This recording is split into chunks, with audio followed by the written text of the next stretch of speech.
The morning of October 12th started like any other weekend hike for Sarah Miles and her 9-year-old nephew, Jackson Miles. The Cascade Ridge Trail in Mount Baker National Forest had become their monthly tradition over the past 2 years. A gentle 3-mile loop that Jackson had memorized down to every fallen log and weathered trail marker. Sarah Miles, a 34-year-old elementary school teacher from Seattle, had been taking Jackson on these hikes since her brother and sister-in-law began their messy divorce proceedings. The trail offered them both an escape, Jackson from the tension at home and Sarah from the weight of watching her family fracture. The boy had always been quiet, but lately he'd grown even more withdrawn, speaking only when necessary and spending most of their hikes several paces ahead, lost in his own thoughts. That Saturday morning, the weather forecast called for scattered showers by evening, but the early hours promised clear skies. Sarah packed their usual supplies, sandwiches, trail mix, water bottles, and Jackson's small blue backpack containing his journal, colored pencils, and a small first aid kit. Jackson had insisted on bringing his own pack since he turned 8, claiming he was old enough to be responsible for his own gear. They reached the trailhead at Cascade Ridge at 9:47 a.m., according to the timestamp on Sarah's phone photo of Jackson standing beside the wooden trail sign. In the image, Jackson appears small against the towering Douglas firs, his dark hair slightly tousled, wearing his favorite red hoodie and holding the straps of his blue backpack. His expression is neutral, almost distant, as if his mind was already somewhere else entirely.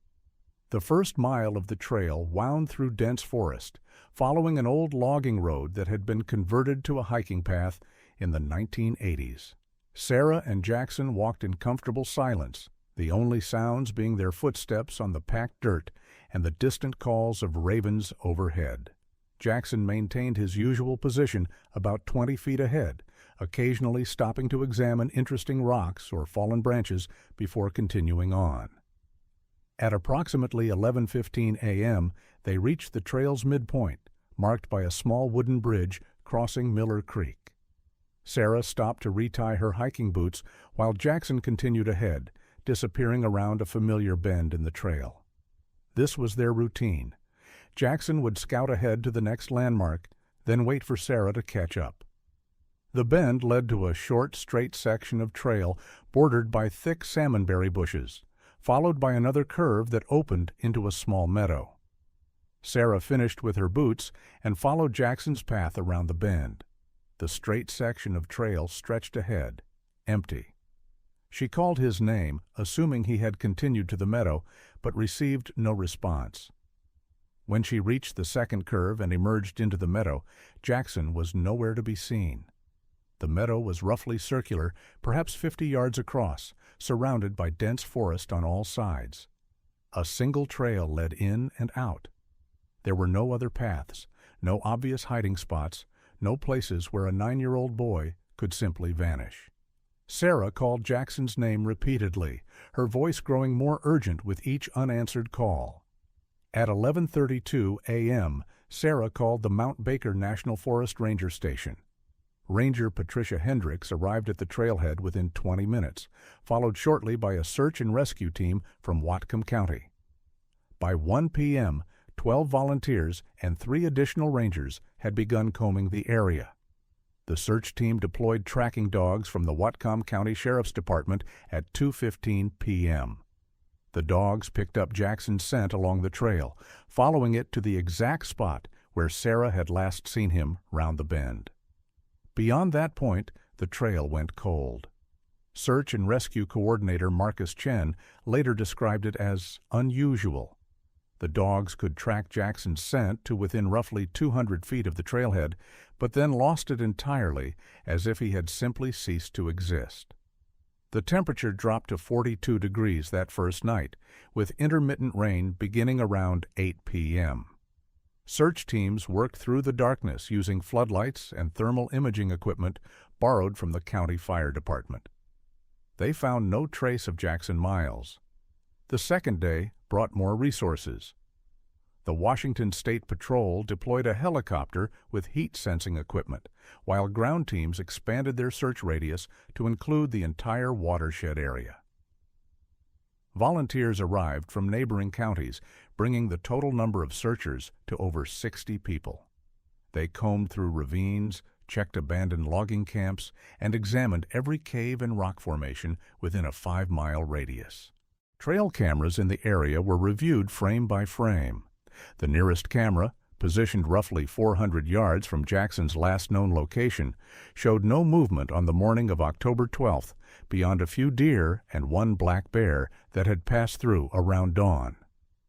More puzzling, the camera showed no sign of Jackson during the time he should have been walking past, raising questions about the accuracy of the equipment or the timeline itself.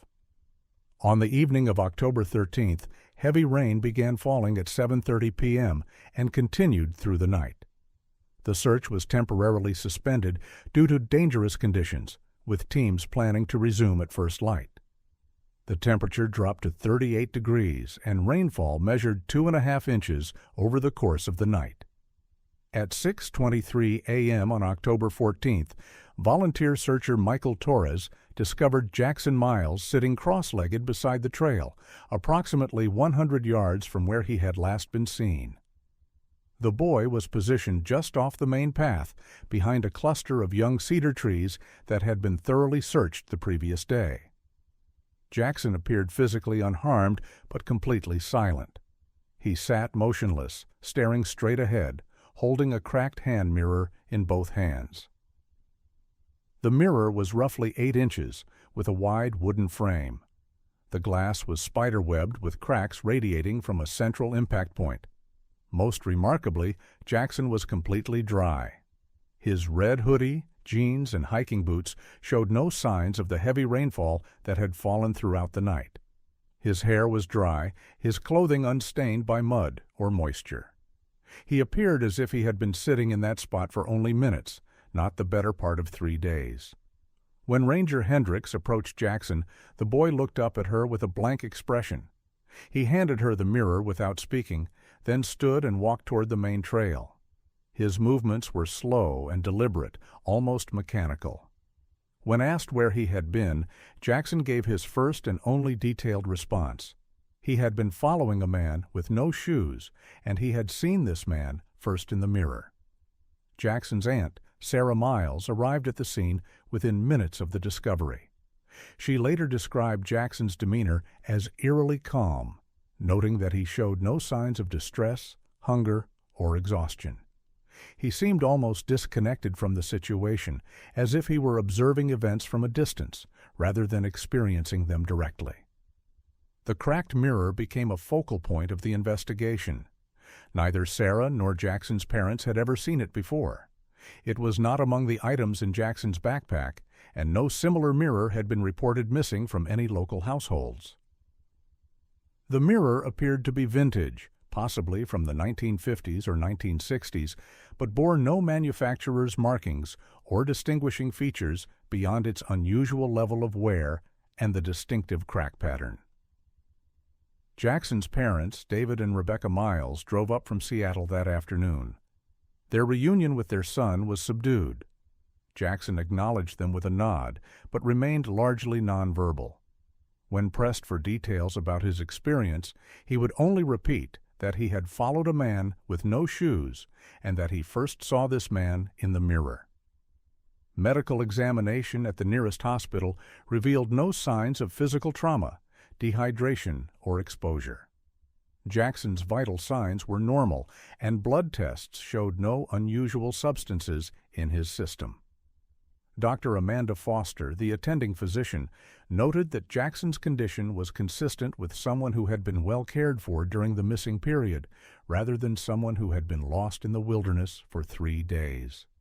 The investigation took an unusual turn when the trail camera footage was reviewed again. The camera positioned above the location where Jackson was found showed no activity from the morning of October 12th through the early morning of October 14th. The camera had been functioning properly throughout the period, recording the usual wildlife activity and weather patterns.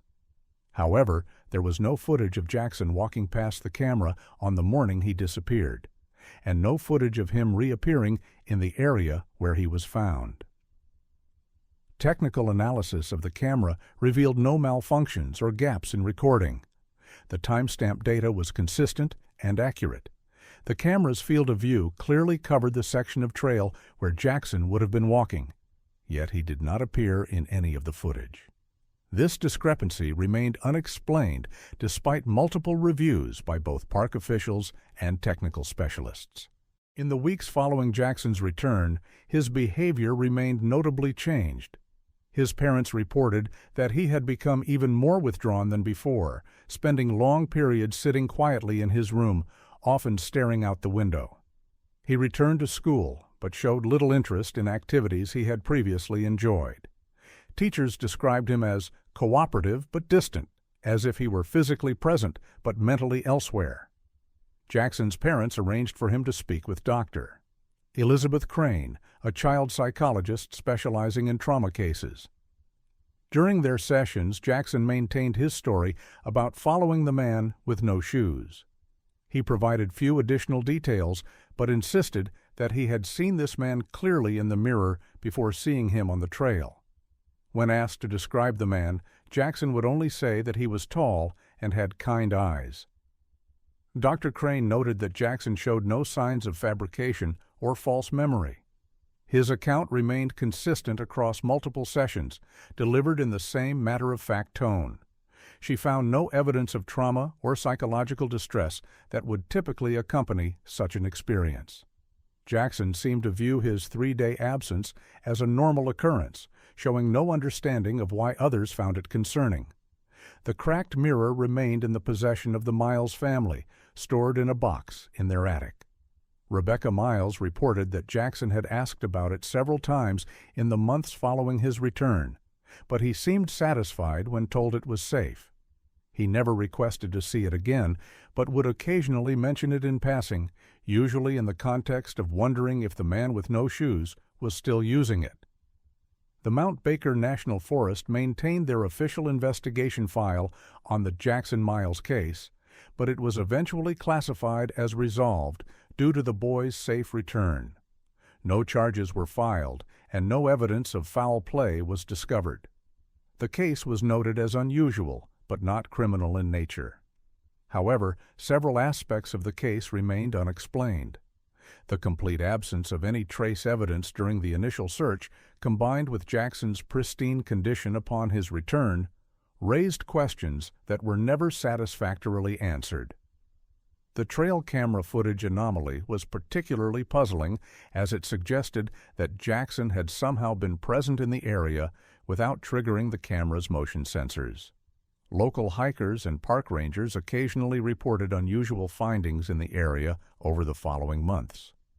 A few mentioned seeing light reflecting off unseen surfaces in the forest, though these reports were generally attributed to normal light refraction through the tree canopy. No other missing persons cases were reported in the area, and no other mysterious mirror discoveries were documented. The case of Jackson Miles represents one of the more perplexing missing person incidents in Mount Baker National Forest's recent history.